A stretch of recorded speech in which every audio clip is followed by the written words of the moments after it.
Parliament's Portfolio Committee on Communications and Digital Technologies has called for urgent action to end prolonged delays in the finalisation of the SABC Bill. The bill has already undergone extensive public participation, members say, including written and oral submissions. The process was stopped after Minister Solly Malatsi indicated that he in fact intended to withdraw the bill. The minister has now been asked to respond to the committee by tomorrow. Let's speak to Chairperson Kusela Diko, who's joining us this evening. Good to have you on the SABC as always, ma'am. So let's start with the issue of this feedback that you're expecting by tomorrow, Friday, from the minister. Any word from him yet? Good evening, Timegile. And let me also greet all your viewers and thank you so much for having us on the program. We have asked Minister Malatsi to respond to the letter that I had written him a day or two ago, requesting clarity on the process around the SABC bill. To date, I have not yet formally heard from the minister.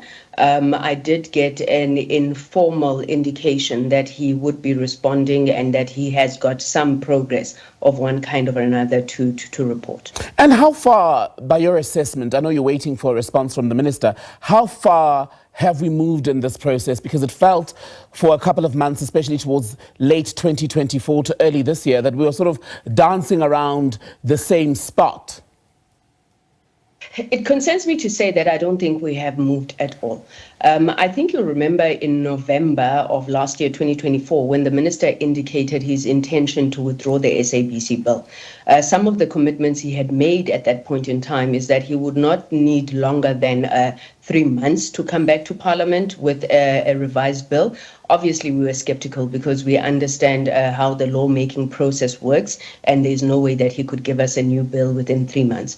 But nonetheless, in February of 2025, the committee was asked to stand down and give an opportunity for the minister to consult with the Speaker, the Deputy Speaker, and ultimately Cabinet around his withdrawal of the bill.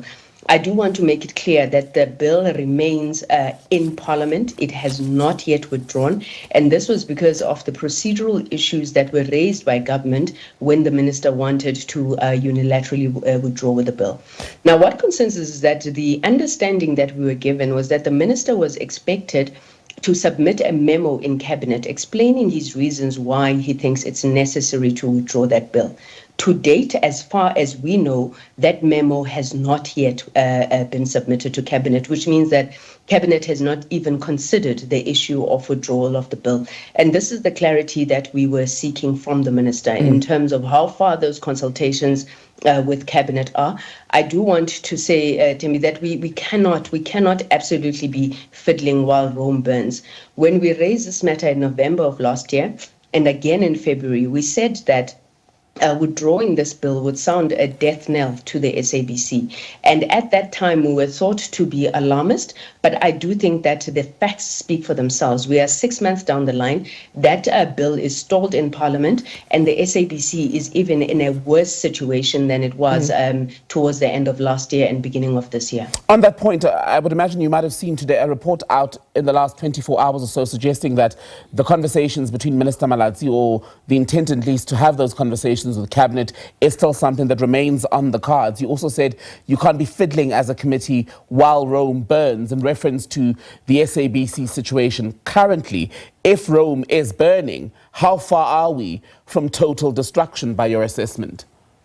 I don't think we're far. I don't think we're far at all. And this is because just recently, last week, and it was part of the trigger that we thought that, you know what, we cannot wait for government on this matter. Just last week, I would have had a discussion with Centec, which is a signal distributor.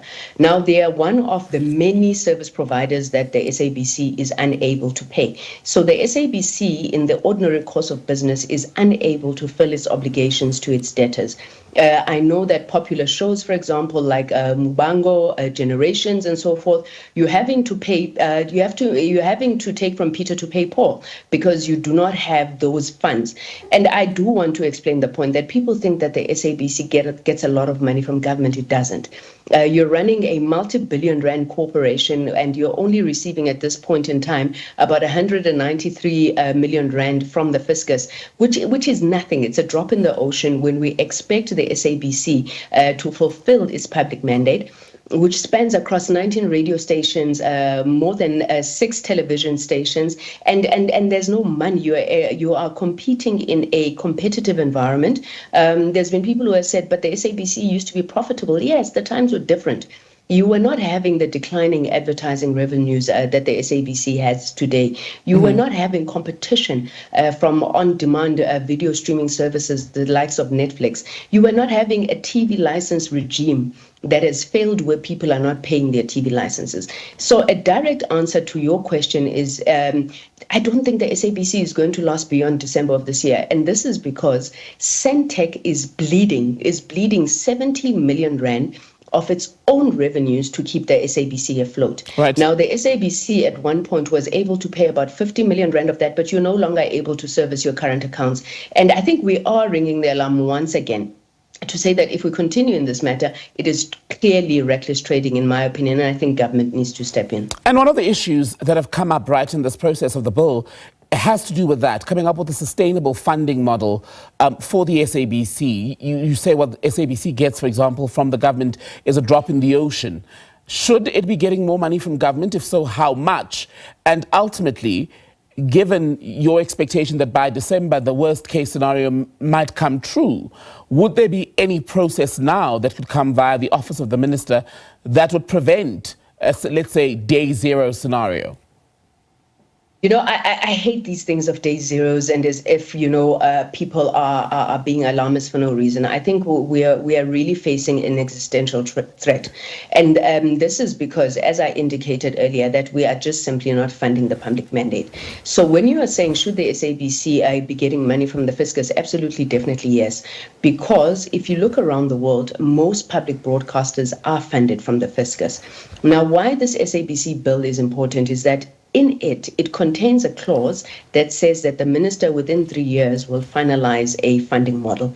There's no way that the minister is going to go out like he has to seek a service provider to develop a funding model, and there's no empowering legislation that ensures that funding model is able to find space. If you were to ask me how much, I think where government needs to start is at least with the infrastructure and the technology refresh of the SABC.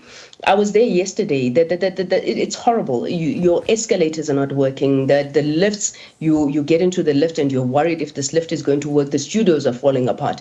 Now, this is because government has not funded or at least invested. Maybe let me put it like that. Invested. This is not a bailout. We're not seeking a bailout. Hasn't invested in the SABC since 2010, which was the last time we had a technology refresh. Now, my understanding that would be in the space of between 1.5 to 2.5 billion rands, which I do think that should be done. But I know that there is funding that must be availed to ensure that as the SABC continues to carry the mandate, government has a constitutional responsibility to ensure that that mandate is funded.